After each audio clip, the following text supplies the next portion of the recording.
नमस्कार, स्वागत है आपका टाइम्स नाउ नव भारत पर। उत्तराखंड की राजधानी देहरादून से आज आप देख रहे हैं ओपिनियन इंडिया का। आपके साथ मैं हूं मीनाक्षी कंडवाल। आज उत्तराखंड की राजधानी में नई सरकार ने शपथ ग्रहण किया। पुष्कर सिंह धामी ने मुख्यमंत्री के रूप में शपथ ली और उनके साथ में 8 मंत्रियों ने शपथ ली। और आज यहाँ पर प्रधानमंत्री नरेंद्र मोदी से लेकर बीजेपी के दिग्गज नेताओं की मौजूदगी थी। उत्तर प्रदेश के डेजिग्नेटेड मुख्यमंत्री योगी आदित्यनाथ भी यहाँ पर मौजूद थे और 25 तारीख को शपथ ग्रहण है उनका लखनऊ में। आज उनके परिवार से एक खास मुलाकात, शपथ ग्रहण को लेकर क्या परिवार महसूस कर रहा है, ये बातचीत का खास हिस्सा मैं आपको दिखाऊंगी रात 10:30 बजे। लेकिन उससे पहले आज शुरुआत में बात बंगाल की खबर की। बंगाल में एक ऐसी जघन्य वारदात हुई है जिसकी किसी ने कल्पना भी नहीं की होगी। एक रात में 8 लोगों को जिंदा जला दिया गया। इस घटना के पीछे किसका हाथ है ना पुलिस बता पा रही है, ना राज्य सरकार के पास कोई क्लू है अभी तक।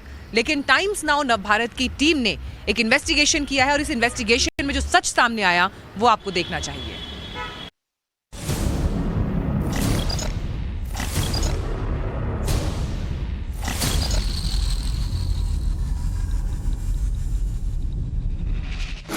बर्निंग बंगाल की इन्वेस्टिगेटिव रिपोर्ट। तस्वीरें आप लोग देख सकते हैं टाइम्स नाउ भारत पे। कैसे पुलिस ऑफिशियल्स अभी उस घटना स्थल पे पहुंच चुकी है। इस जगह को अभी सील किया गया है। ये चीज सुबह से हम लोगों को तो दिखी नहीं। कैमरे पर वो मकान जहां जिंदा जले इंसान। ये क्रूड बॉम्ब है। जो कह रहे थे कि ये आग शायद कोई एक्सीडेंट है, टीवी फटने से या फिर शॉर्ट सर्किट से ये घटना घटी है, उनके लिए ये एक करारा जवाब। ग्राउंड जीरो से बंगाल हिंसा की पड़ताल।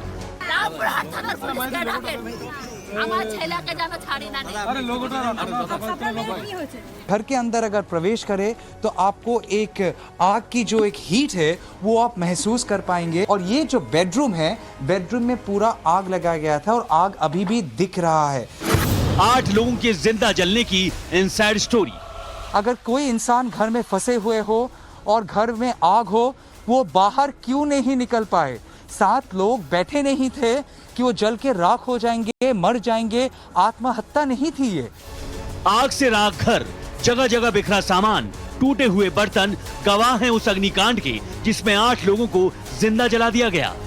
बंगाल में बीरभूम के रामपुर हाट में सोमवार की रात हिंसा का ऐसा तांडव मचा कि पूरा इलाका बारूद का ढेर बन गया। इस बारूद के ढेर में जब चिंगारी लगी तो सब कुछ जलने लगा।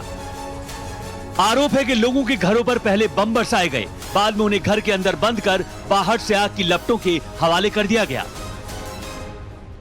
टाइम्स नाउ नव भारत संवाददाता तमाल साहा इस हिंसा की हकीकत जानने ग्राउंड जीरो पर पहुंचे तो उन्हें उस भयावह वारदात के निशान घरों के आंगन में पड़े मिले। फिलहाल देखिए जिस घर को आग लगाया गया था, और सुबह से हम लोग दिखा रहे हैं, टाइम्स नाउ पे दिखा रहे हैं, नव भारत पे दिखा रहे हैं कि जहां पे घटना घटी है उसको सबसे पहले सिक्योर करना चाहिए ताकि फॉरेंसिक जब आए उनको कुछ नमूने मिले, कुछ प्रूफ मिले। और उस प्रूफ के साथ हाँ सॉरी एक तो भारी थे, थोड़ा बाहर जगह। अच्छा, बाहर जगह आप लोग अभी इसको सिक्योर कर रहे हैं। हाँ, कल से क्यों नहीं किए, परसों से क्यों नहीं किए? घटना तो परसों रात को हुआ है ना सर। सवाल यही है कि जो घटना घटी है सोमवार रात को, उसके बाद आज है बुधवार सुबह, इसके बीच में बीत गए बहुत सारे घंटे जब इस घर को सिक्योर करना चाहिए था लेकिन किया नहीं गया। आपको दर्शाएंगे एक चीज। आप जानते हैं ये क्या है? ये क्रूड बॉम्ब है। जो कह रहे थे कि ये आग शायद कोई एक्सीडेंट है, टीवी फटने से या फिर शॉर्ट सर्किट से ये घटना घटी है, उनके लिए ये एक करारा जवाब। ये है क्रूड बॉम्ब। मैं कैमरा पर्सन, मेरा सहयोगी रोनी छात्रा को कहेंगे एक बार थोड़ा नजदीक से दिखाए। ये एक एविडेंस है जिसको सबसे पहले सिक्योर करना चाहिए क्योंकि ये एक सबूत है। वारदात के कई घंटों बाद तक पुलिस ने वारदात वाली जगह की नाकेबंदी नहीं की थी। हमारे संवाददाता ने रात के अंधेरे में वो तस्वीर भी आपको दिखाई थी, लेकिन जैसे ही इस हिंसा पर हंगामा शुरू हुआ, आनन फानन में पुलिस ने इलाके को सील कर दिया। आप लोग देख सकते हैं टाइम्स नाउ भारत पे। कैसे पुलिस ऑफिशियल्स अभी उस घटना स्थल पे पहुंच चुकी है। इस जगह को अभी सील किया गया है। ये चीज सुबह से हम लोगों को तो दिखी नहीं। स्टॉप डेंजर, ये जो एक रिबन है, ये सिर्फ रिबन नहीं है, ये एक बेसिकली एक सिग्नल है कि इस जगह पे आप प्रवेश नहीं कर सकते हैं। फाइनली इसको किया गया है। इस पूरी घर को अभी सील किया गया है। फॉरेंसिक की टीम अंदर आ गए, सीनियर पुलिस ऑफिशियल्स आ गए और वो जगह की मुहिम कर रहे हैं ताकि समझ में आए कि क्या घटना घटी है, क्योंकि बहुत सारे सवाल आ रहे हैं। अगर कोई इंसान घर में फंसे हुए हो और घर में आग हो, वो बाहर क्यों नहीं निकल पाए? 7 लोग बैठे नहीं थे कि वो जल के राख हो जाएंगे, मर जाएंगे। आत्महत्या नहीं थी ये। 7 लोग घर के अंदर क्यों फंसे रहे? क्या बाहर से दरवाजा अटका हुआ था? क्या बाहर से दरवाजा लॉक किया गया था? पुलिस ने हिंसा के आरोप में 20 लोगों को गिरफ्तार किया है, लेकिन हिंसा का वो मंजर कितना भयानक था, इस हादसे के कुछ चश्मदीदों की जुबानी सुनिए। আগুন জ্বলছে তখনই ঘর খেলাম। হ্যাঁ, তখন এসেছেন, হ্যাঁ কি দেখলেন? ওই যে আগুন জ্বলছে, চিৎকার হ্যাঁ একবার শুনেছি। একবার শুনেছেন? হ্যাঁ। এতগুলো মানুষ ঘরের মধ্যে ভিতরে জ্বলে পুড়ে মরে গেল, আপনারা কেউ আওয়াজ টাওয়াজ কিচ্ছু শুনতে পান না? আওয়াজ পেলে কি করব, কিছু করার নাই তো। পুলিশ কখন আসলো? পুলিশ তখন আসেনি। কতক্ষণে এসছে? পুলিশ আসছে ধরেন এই সকালে, এদিকে আসেনি পুলিশ, রাতে পুলিশ আসেনি। আপনার পরিবারে কতজন হসপিটালে আছে এখন? হসপিটালে আমাদের মানে আমার চাচি, আমার বড় মা, আমার ভাই আছে। আর কি হয়েছে ওনাদের? ওনাদের হাতে লেগেছে আর একবারে বুক থেকে একবারে পুড়ে জ্বলছে। জ্বলে গেছে? হ্যাঁ, তারা সব বাড়িতে ছিল তখন? বাড়িতে সবাই ছিল, বেটি পুড়ে জ্বলছে। হাসপাতালে আছে আরো তো বাদ বাকি 10 জনের তো মনেই জ্বলছে। আর কি আগুন লাগিয়ে দিল আপনার চোখের সামনে সবাই? হ্যাঁ, সব চোখে। কত লোক ছিল? এখন কত মেলা লোক ছিল। বোম মেরেছিল? বোমও মেরেছিল, আগুনও জ্বলেছে। আগুনও জ্বালিয়েছে, বোমও মেরেছে। আর আগে কখনো এরকম ঘটনা ঘটেছে? না, কোনোদিন হয়নি, শুধু বম ফেটে তো আমরা কিছু হয়নি। এরকম কিছু হয়নি? না। আচ্ছা, আর জিনিসপত্র বাঁচাতে পেরেছেন? জিনিসপত্র ওই যা বেঁচেছে তাই, এখন জিনিসপত্র কিছু তো হয়নি, চালটা পুড়েছে ওই যা। अब भी जले हुए घरों के मलबे से धुआं उठ रहा है और पूरा इलाका सहमा हुआ सा लगता है।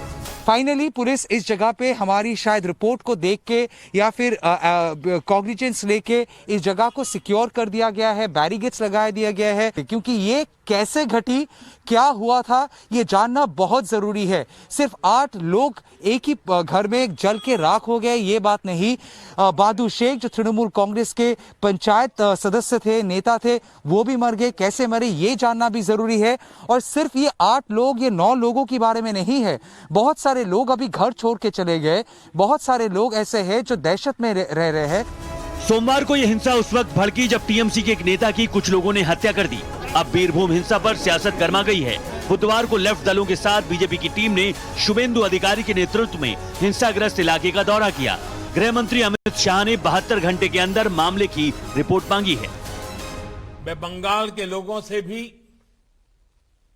आग्रह करूंगा कि ऐसी वारदात को अंजाम देने वालों को, ऐसे अपराधियों का हौसला बढ़ाने वालों को कभी माफ न करें। केंद्र सरकार की तरफ से मैं राज्य को इस बात के लिए भी आश्वस्त करता हूं कि अपराधियों को जल्द से जल्द सजा दिलवाने में जो भी मदद वो चाहेगी, भारत सरकार मुहैया कराई जाएगी। कोई आदमी यहाँ है नहीं, सारे लोग को गांव से निकाल दिया गया है। हाँ। और ये एक इस तरह का हत्या, ये कश्मीर भी झूठा पड़ने वाला है आने वाले दिन में। अगर ये शासन में रह गई ममता बनर्जी और बीरभूम में केस्टोमंडल यदि रह गया तो पूरे बीरभूम को इसी तरह से जला कर रखा है। গ্রামবাসী বলছে सीबीआई इन्वेस्टिगेशन चाहिए, सीबीआई इन्वेस्टिगेशन चाहिए। सीट का ऊपर कोई भरोसा, यहाँ का जो लोकल पीपुल है, जो पीपुल ने वोट देकर ममता जी का सरकार को लाई थी, इसका कोई उसका ऊपर विश्वास नहीं है। एक तरफ बंगाल जल रहा है और दूसरी तरफ प्रदेश की मुख्यमंत्री ममता बनर्जी उत्तर प्रदेश को कोस रही हैं। যাই হোক, তারা গেছেন তাদের ব্যাপার, কিন্তু কখন আসবেন সেটা তো আমি জানি না। সেই জন্য আমি আজকের দিনটা ছেড়ে দিলাম। কেউ যেতেই পারে, এটা বাংলা, এটাই উত্তরপ্রদেশ নয়। আমিও টিম পাঠিয়েছিলাম হাতরাসে, আমার এমপিদের ঢুকতে দেওয়া হয়নি। আসামে যখন এনপিআর এনআরসি হয়েছিল আমি টিম পাঠিয়েছিলাম, আমাদের এমপিদের ঢুকতে দেওয়া হয়নি। परिजन इंसाफ की गुहार लगा रहे हैं। बीजेपी टीएमसी के बीच आरोप प्रत्यारोप का दौर चल रहा है। मामला कलकत्ता हाईकोर्ट की दहलीज तक जा चुका है। अब देखना ये होगा कि बंगाल हिंसा से उठी सियासी घमासान की आग आखिर कब जाकर बुझती है। तमाल साहा, बीरभूम, टाइम्स नाउ नवभारत। तो सवाल आज ये भी उठने लगा कि क्या बंगाल कश्मीर की राह पर जा रहा है, जहां 90 के दशक में अपने ही लोगों को जिंदा जला दिया गया, उन पर अत्याचार ढाए गए। कश्मीर फाइल्स फिल्म को लेकर भी सियासत लगातार जारी है। हर दिन किसी नेता का कोई नया बयान आता है, जिसके बाद सियासत एक नया रूप लेती है। और ऐसे में जो स्थानीय नेता हैं, उनके लिए ये वक्त बड़ा कठिन हो चला है, क्योंकि उन्हें अब कई जवाब देने पड़ रहे हैं। धर्म बदलो, भागो क्या मर जाओ। कश्मीर के मसले का एक ही हल, अल जिहाद। एक ही आवाज बुलंद होगी, बच्चा बच्चा कहेगा आजादी, दहशतवाद से आजादी, आजादी, आजादी, आजादी, आजादी, आजादी। ये लोग मुल्क को तोड़ना चाहते हैं। देश की तकदीर वही बदल सकता है जिसके पास ये पावर है, पॉलिटिकल पावर। पॉलिटिक्स का बस एक ही अंत है, विनाश, मौत। तो मौत के डर से मैं भी कायर बन जाऊं। एक पाकिस्तान जिन्ना ने बनाया, ये कई पाकिस्तान बनाना चाहते हैं। द कश्मीर फाइल्स पर ये पीडीपी प्रमुख की बौखलाहट है, ये महबूबा मुफ्ती की छटपटाहट है, ये जम्मू कश्मीर की पूर्व मुख्यमंत्री की तिलमिलाहट है। एक कांग्रेस जमात ने 50 साल बड़े गलत काम भी किए होंगे, मैं नहीं कहती सब ठीक किया, मगर उन्होंने इस मुल्क को संभाल के रखा, हिंदू भाई को संभाल के रखा, मुसलमान को संभाल के रखा, मुल्क को तोड़ने नहीं दिया। ये लोग मुल्क को तोड़ना चाहते हैं। एक पाकिस्तान जिन्ना ने बनाया, ये कई पाकिस्तान बनाना चाहते हैं। हिंदू, मुसलमान, दलित, राजपूत, दलित, ब्राह्मण करना चाहते हैं। फिल्म में कश्मीरी पंडितों का सच सामने आया तो कश्मीर के सियासतदान बौखला गए। क्या महबूबा, क्या अब्दुल्ला, सभी अपना एजेंडा लेकर बिल से बाहर आ गए। फिल्म देखते हैं, वहाँ इनके गुंडे होते हैं, वो वहाँ मुसलमानों के खिलाफ नारा लगाते हैं, कश्मीरियों के खिलाफ नारा लगाते हैं। मुझे दुख है, ये क्या जाने कश्मीरी पंडित क्या होता है। ये तो उनके दुख को हथियार बना के इस्तेमाल करना चाहते हैं। आरोप लगते रहते, वो कह रहे कि आपके मालवीय ने आरोप लगते रहे, वो कह रहे कि आपके सीएम रहते ही शुरू हो गया था कत्लेआम। बिल्कुल वो कहते रहे।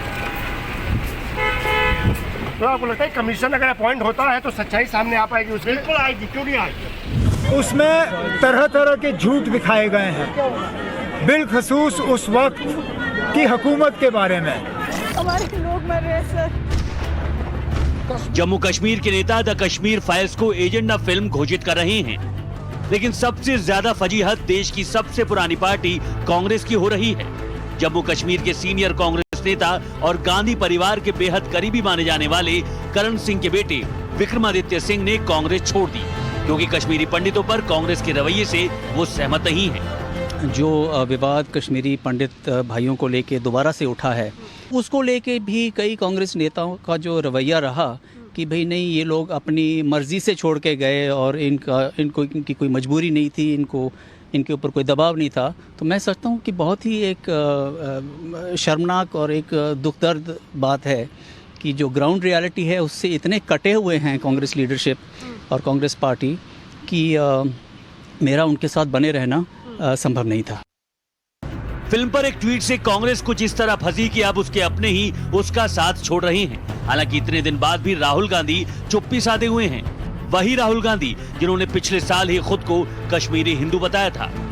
इसी डेलीगेशन का मैं भी एक भाग हूं, मैं भी,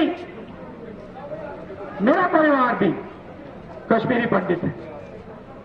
तो मैं आपसे कहना चाहता हूं, जब मैं बात बोलता हूं मैं झूठ नहीं बोलता हूं। खुद को कश्मीरी हिंदू बताने वाले राहुल गांधी साइलेंट हैं, लेकिन बीजेपी इस जुबान से वॉयलेंट है। गोत्र बताकर, जनेऊ दिखाकर अपने को कश्मीरी पंडित बताते हैं, और मगर वो जिस राज्य से सांसद होते हैं वहां की इकाई लिखती है केवल 399 की डेथ हुई थी, इनके साथ तो कुछ खास हुआ ही नहीं था। बाद में भले ही वो ट्वीट डिलीट हो गया, मगर आपकी नीयत डिलीट नहीं हो सकी। कश्मीर पर बनी फिल्म पर खूब सियासी शोर है। Never allow Kashmir to be an integral part of this country. चाहे उसके लिए आग क्यों न लगानी पड़े। This is the time for justice Krishna. लेकिन इसका जिक्र कहीं नहीं है कि आखिर कश्मीरी पंडितों को इंसाफ कब और कैसे मिलेगा, उनकी कश्मीर वापसी कब और कैसे होगी। रंजीता झा के साथ bureau report, times now Bharat.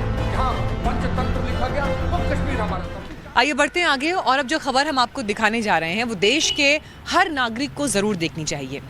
Madhya Pradesh का इंदौर वैसे तो कई वजहों से मशहूर है, लेकिन उनमें से एक प्रमुख वजह है इंदौर शहर की सफाई।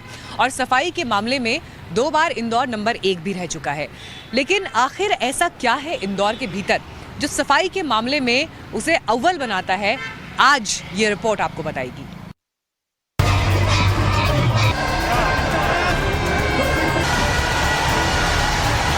यूं ही कोई इंदौर नहीं बन जाता है।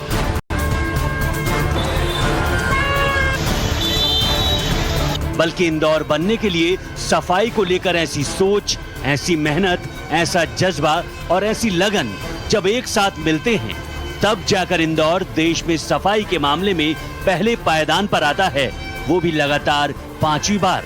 तस्वीरें इसकी तस्दीक करती हैं।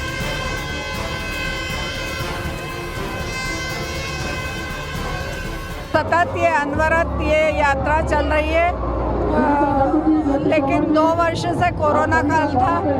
सभी लोगों में उत्साह, उल्लास है और एक मुस्कान है चेहरे पे, और ये यात्रा का स्वरूप बहुत ही सुंदर है। मध्य प्रदेश के इंदौर में 22 मार्च मंगलवार को रंग पंचमी का आयोजन हुआ।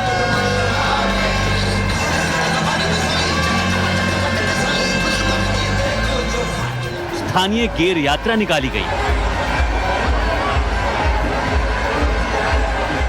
हजारों लोगों की भीड़ ने सड़कों पर जमकर रंग, अबीर, गुलाल उड़ाया।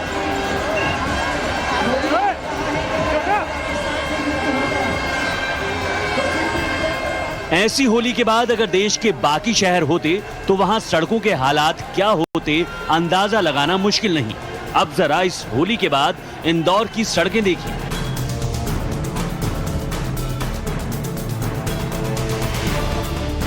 कहीं कोई रंग या गंदगी दूर दूर तक नजर नहीं आती।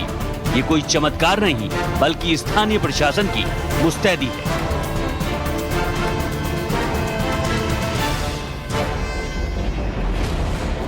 अब जरा इन तस्वीरों को देखिए। जैसे जैसे होली खेलने वाले लोगों की भीड़ आगे बढ़ती गई, वैसे वैसे निगम आयुक्त प्रतिभा पाल के निर्देश पर सफाई कर्मियों ने सड़कों पर मोर्चा संभाल लिया। मशीनों से लेकर झाड़ू तक सबके साथ सफाई कर्मी अपने मिशन में जुट गए। भीड़ के साथ साथ चलते हुए सड़कों को पूरी तरह साफ कर दिया गया। 2 घंटे के अंदर सड़कों की रंगत बिल्कुल पहले की तरह कर दी गई। वाकई इंदौर पूरे देश के लिए मिसाल है। देश के बाकी शहरों को भी इंदौर से सबक लेने की जरूरत है। गोविंद गुर्जर के साथ bureau report, times now Bharat. Public places पर सफाई को लेकर आम लोग क्या सोचते हैं, आम लोगों की, नागरिकों की क्या जिम्मेदारी होनी चाहिए, इंदौर से क्या सबक लेने की जरूरत है, इस पर हमने जनता का ओपिनियन लिया। छोटे शहरों को, बाकी शहरों को उससे सीखना चाहिए। जो आदमी एक अवेयरनेस हो और सारा कचरा सब कुछ कूड़ा लाना चाहिए, इधर उधर ना फैलाए। ये हमारी आदत में शुमार होना चाहिए। साफ सफाई, हम कुछ भी फेंकते हैं उसे सड़क पे न फेंकें। साफ सफाई खुद की जिम्मेदारी होता है। हर शहर को, देश को सीखना चाहिए। साफ सफाई तो प्रायोरिटी हर इंसान को भी रखना चाहिए, क्योंकि पहले भी कोई भी काम को पहले स्वयं से शुरुआत करना चाहिए। सफाई का जो मायने हैं वो हर पल, हर क्षण होना चाहिए, हर इंसान के लिए और हर उम्र के इंसान के लिए, चाहे बच्चे हो, चाहे बूढ़े हो, चाहे जो भी हो। अगर जनता सहयोग करेगी तभी भोपाल का मॉडल भी इंदौर के मॉडल के बराबरी पे आ पाएगा। अच्छी पहल है, और जैसे कि इंदौर नंबर 1 है, तो सभी शहरों को, सभी छोटे बड़े शहरों को जो है इंदौर को अपना मॉडल बनाना चाहिए। नगर निगम इंदौर की और वहाँ के नागरिकों की बहुत बड़ी स्वच्छता के प्रति अपनी जिम्मेदारी को दर्शाता है। तो साफ सफाई को लेकर हम लोगों को और दुरुस्त होना पड़ेगा और अपने आप को बदलना पड़ेगा। इंदौर शहर के मॉडल को अपना के या अपने शहर को एक नया मॉडल देके आगे आए, सबको जागरूक होना पड़ेगा, तभी हमारा भोपाल नंबर 1 बनेगा। हौसले भी किसी हकीम से कम नहीं होते, हर तकलीफ में ताकत की दवा देते हैं। पहाड़ की राजधानी से आज जब आप ये कार्यक्रम देख रहे हैं तो ये खबर पहाड़ से हौसलों वाली लड़की आस्था की है। और आज हमारे सलाम पब्लिक सेगमेंट में आस्था हमारी न्यूज़ मेकर हैं, क्योंकि 100 हड्डियां टूटने के बावजूद भी एक इंसान की दृढ़ इच्छा शक्ति, उसकी जिजीविषा क्या कर सकती है, ये आज हम सबको ज़रूर देखना चाहिए। रिपोर्ट हमारे संवाददाता आशुतोष ने भेजी है।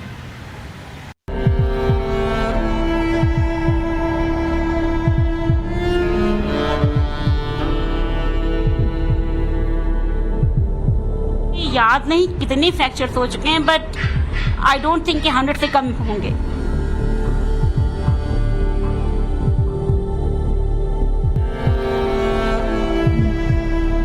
सर चाहे जो भी हो सर, मैंने बस एक मेरी लाइफ का मैंने एक ही थीम बनाया कि गिव अप नहीं करना है मुझे। दुनिया में शायद ही किसी और के पास ऐसी हिम्मत और हौसला होगा। इस जोश और जुनून को 100 बार सलाम है। शरीर में 100 से ज्यादा हड्डियां टूटी हैं। हर पल असहनीय दर्द में गुजरता है। न उठ सकती हैं, न चल सकती हैं। जन्म के 2 साल बाद से ही इस पीड़ा से गुजर रही हैं। पूरी दुनिया इस बेड पर सिमट कर रह गई है। बावजूद इसके इस लड़की ने अपने हालात के आगे हार नहीं मानी है। चाहे जो भी हो सर, मैंने बस एक मेरी लाइफ का मैंने एक ही थीम बनाया कि गिव अप नहीं करना है मुझे। चाहे जो भी होगा चलते रहना है। जो भी कंडीशन आएगा मुझे चलते रहना है, आगे बढ़ना है अपनी लाइफ में और अपनी मॉम के लिए कुछ करके दिखाना है कि मेरी मॉम ने जो ये सेक्रीफाइस किया अपनी लाइफ का मेरे लिए, वो वर्थलेस नहीं था। ये है वाराणसी के भेलूपुर इलाके में रहने वाली आस्था।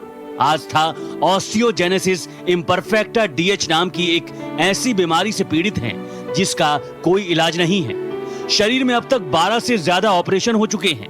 सोचिए, आस्था की जगह अगर कोई दूसरा होता तो शायद अपनी किस्मत को कोस रहा होता।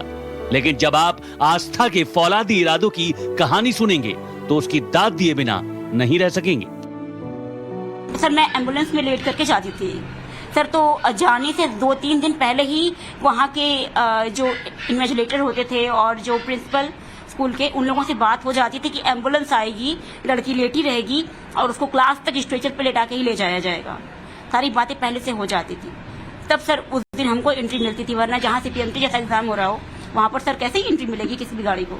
और सर मेरा स्ट्रेचर क्लास के एक कोने में रख दिया जाता था और इन्वेस्टिगेटर से मम्मी मेरी कह देती थी कि मैम ध्यान दीजिएगा, अगर इसके हाथ से पेन गिर गया तो ये उठा नहीं सकती है।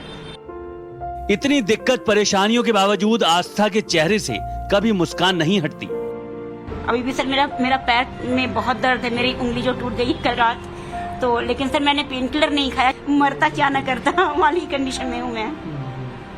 बेड पर लेटे हुए आस्था सीपीएमटी का एग्जाम क्लियर कर चुकी हैं। कंप्यूटर में डिस्टेंस लर्निंग से डिग्री हासिल कर चुकी हैं। 3D ग्राफिक डिजाइनर का काम करती हैं। साथ ही बेजुबानों की मदद के लिए एक सामाजिक संस्था भी चलाती हैं। वो डॉग्स या वो एनिमल्स सर जिनको के लोग का नोटिस नहीं लेते हैं रेस्क्यू करने के लिए, बेचारे मर रहे होते हैं, तो सर मैं उनके रेस्क्यूअर से कांटेक्ट करती हूँ कि क्या प्रॉब्लम है, डॉग कहाँ पर है या एनिमल कहाँ पर है। फिर सर मैं उस एरिया में एनजीओज को ढूंढती हूँ या डॉक्टर्स को ढूंढती हूँ। तो और फिर सर अगर सर मतलब जो सर रेस्क्यूअर हैं वो कहते हैं कि नहीं हम फाइनेंशियली हम नहीं कर पाएंगे, इसको नहीं ले जा पाएंगे, तो हम कहते हैं कि ठीक है आप डॉक्टर अगर आप किसी गाड़ी वाले को जानते हो तो आप बताइए, उसको हम पे करेंगे, उसको लेके जाइए डॉक्टर के पास। और अगर डॉक्टर वहाँ जा सकते हैं तो उनका बिल हम पे करते हैं और डॉक्टर को वहाँ भेजते हैं। सर इस तरह से हम एनिमल्स की हेल्प करते थे। जितना संघर्ष आस्था के जीवन में है उससे कहीं ज्यादा आस्था की माँ विद्या को अपनी जिंदगी में झेलना पड़ा है। जब 9 साल की हुई तो इसका ऑपरेशन कराया गया, तो लेकिन कोई इम्प्रूवमेंट नहीं हो पाया। उससे भी रॉड डाल दिए गए दोनों पैर के नीचे में, दोनों पैर के ऊपर में, हाथ में, लेकिन कोई उससे इम्प्रूवमेंट नहीं हुआ। और मैं बच्ची को लेकर बस ऐसे ही बिस्तर पे मेरी बच्ची रहने लगी और मैं रहने लगी अपनी बच्ची के पास, क्योंकि वो डॉक्टर भी कहे कि अब ले जाइए और सेवा करिए। आस्था पूरी दुनिया के लिए एक मिसाल है। आस्था उन सबके लिए एक प्रेरणा है जो छोटी छोटी तकलीफों के आगे हार मान लेते हैं। आस्था के साहस पर बस यही कहा जा सकता है, ख्वाब टूटे हैं मगर हौसले जिंदा हैं। हम वो हैं जहां मुश्किलें शर्मिंदा हैं। और जुनून का दूसरा नाम बन चुकी हैं आस्था। ऊपर वाले ने इनके साथ नाइंसाफी जरूर की, लेकिन अपनी हिम्मत और हौसले की बदौलत ये कामयाबी की नई इबारत लिख रही हैं। जरा सोचिए, जिस शख्स की बॉडी में 1-2 नहीं बल्कि 100 से अधिक फ्रैक्चर हो, जिसका पूरा दिन दर्द में गुजरता हो, वो अगर आगे आकर दूसरों की जिंदगी में मुस्कान बिखेर रही हो तो उसे आप क्या कहेंगे। वाराणसी से अतिकेश के साथ आशुतोष सिंह, टाइम्स नाउ, नवभारत। फिलहाल रुक रहे हैं एक छोटे से ब्रेक के लिए, लेकिन ब्रेक के बाद मैं आपको लेकर चलूंगी उत्तराखंड के यमकेश्वर क्षेत्र में योगी आदित्यनाथ के घर, जहां पर उनके परिवार से मैंने बातचीत की और शपथ ग्रहण से पहले परिवार क्या महसूस कर रहा है, क्या सोच रहा है, किन तैयारियों में है, पूरी बातचीत ठीक है इस ब्रेक के बाद।